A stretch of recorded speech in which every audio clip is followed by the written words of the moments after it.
బంగారం ధర అనూహ్యంగా తగ్గడం గోల్డ్ లోన్ కంపెనీల గుండెల్లో దడ పుట్టిస్తోంది. గోల్డ్ రేటులో హెచ్చుతగ్గుల ప్రభావం బంగారు తాకట్టు పెట్టి తీసుకునే రుణాలపై ప్రభావం చూపుతోంది. ఏప్రిల్లో బంగారం ధర ఒక్కసారిగా పడిపోవడంతో గోల్డ్ లోన్ కంపెనీలు ఆందోళన చెందుతున్నాయి. తగ్గిపోతున్న గోల్డ్ లోన్లపై ఈ వారం ఫోకస్ స్టోరీ.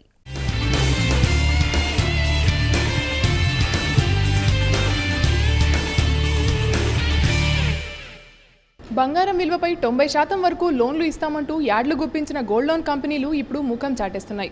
33,000 రూపాయల ఆల్ టైమ్ హైని టచ్ చేసిన బంగారం ధరలు మరింత పెరుగుతాయనే ధీమాతో అడిగిందే తడువుగా లోన్లు మంజూరు చేసిన కంపెనీలు ఇప్పుడు 1,00,000 ఆంక్షలు పెడుతున్నాయి. కొత్త లోన్ల మంజూరు మాట పక్క నుంచి ఉన్న లోన్లనే రికవరీ చేసుకునే పనిలో పడ్డాయి.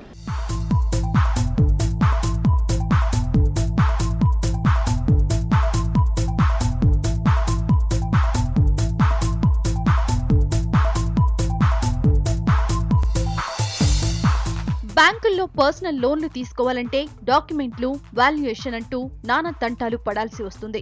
అన్ని ఇచ్చినా లోన్ వస్తుందన్న గ్యారంటీ లేదు. మంజూరైన వడ్డీ రేటు ఎక్కువే. దీంతో తాత్కాలిక అవసరాల కోసం బంగారం తాకట్టు పెట్టి లోన్లు తీసుకునే వారి సంఖ్య రోజురోజుకు పెరుగుతోంది. ఇది ఎప్పటినుంచో ఉన్నా దీన్ని కొన్ని సంస్థలు కార్పొరేట్ బిజినెస్ గా మార్చేశాయి. వడ్డీ రూపంలో ఆదాయం ఎక్కువ ఉండడం, లోన్ తీసుకునే వారి సంఖ్య పెరుగుతుండటంతో ప్రైవేట్ ఫైనాన్స్ కంపెనీలు గోల్డ్ లోన్ వ్యాపారాన్ని మొదలుపెట్టేశాయి. అవసరం కోసం తాకట్టు పెట్టి వడ్డీ ఎక్కువైనా బంగారంపై ఉన్న సెంటిమెంట్ తో తీసుకున్న మొత్తాన్ని చెల్లించి నగలు విడిపించుకుంటున్నారు. ఇది గోల్డ్ ఫైనాన్స్ కంపెనీలకు వరంగా మారింది.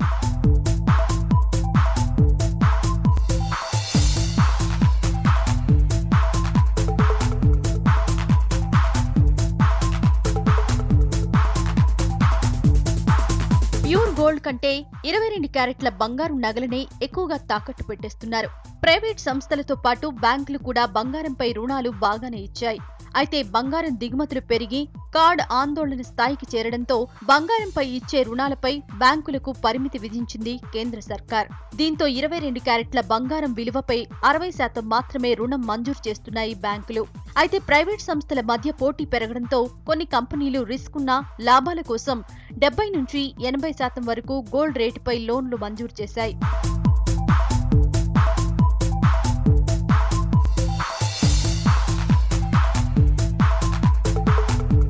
60 నుంచి 80% దాకా గోల్డ్ ప్రైసెస్లో ఈ బ్యాంకులు కానీ మున్నపురం లాంటి ఇన్స్టిట్యూషన్స్ కానీ లోన్లు ఇచ్చాయి.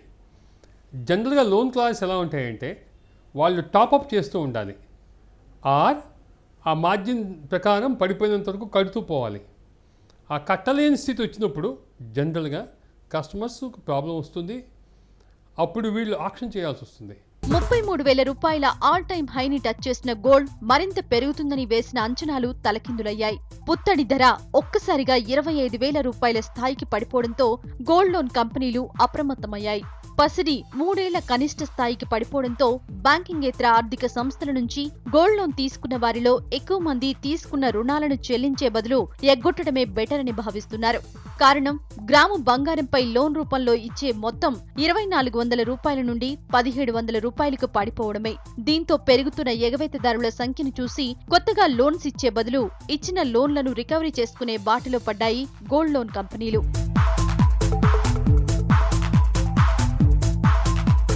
సో వీళ్ళు కనుక ఆ మార్జిన్ కట్టకపోతే గోల్డ్ అమ్మేస్తారు. సో అది చేయక తప్పదు వాళ్ళకి. ఆర్బీఐనా బ్యాంకులకు చేయక తప్పదు. ఈ ఫైనాన్స్ కంపెనీలు కూడా to cover themselves they have to do, లేకపోతే ఎన్పిఏ బుక్ అయిపోతుంది. సో మరి ఇది ఒక కష్టమైన పరిణామమే. కొంతవరకు బ్యాంకులు, ఈ ఫైనాన్స్ కంపెనీలు కూడా ఈ విషయంలో కొంచెం కష్టంగానే ఫీల్ అవుతున్నాయి అని చెప్పచ్చు మనం. ఒకప్పుడు 10 నిమిషాల్లో రుణాలు మంజూరు చేస్తామంటూ ప్రకటనల రూపంలో ఊదరగొట్టిన Manappuram, blue Muthoot, mini Muthoot, Karvy, Shriram city తదితర సంస్థలు ఇప్పుడు పునరాలోచనలో పడ్డాయి.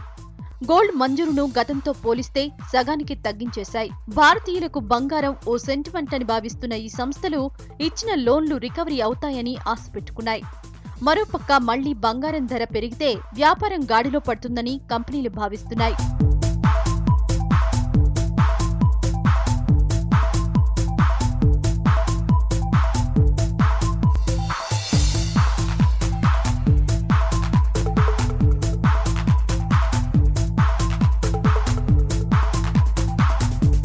అవసరం కోసం తీసుకునే ఈ గోల్డ్ లోన్కు సాధారణంగా మహిళల బంగారాన్నే పురుషులు తాకట్టుకు తెస్తారు కాబట్టి తమ పుట్టింటి వారిచ్చిన నగలను అంత త్వరగా వదులుకోవడానికి మహిళలు ససేమిరా ఇష్టపడరు. దీన్నే గోల్డ్ లోన్ కంపెనీలు తమ రికవరీ ఆయుధంగా ఎంచుకుంటున్నాయి. కెమెరా పర్సన్ నాగేష్తో శృతి, V6 న్యూస్, హైదరాబాద్.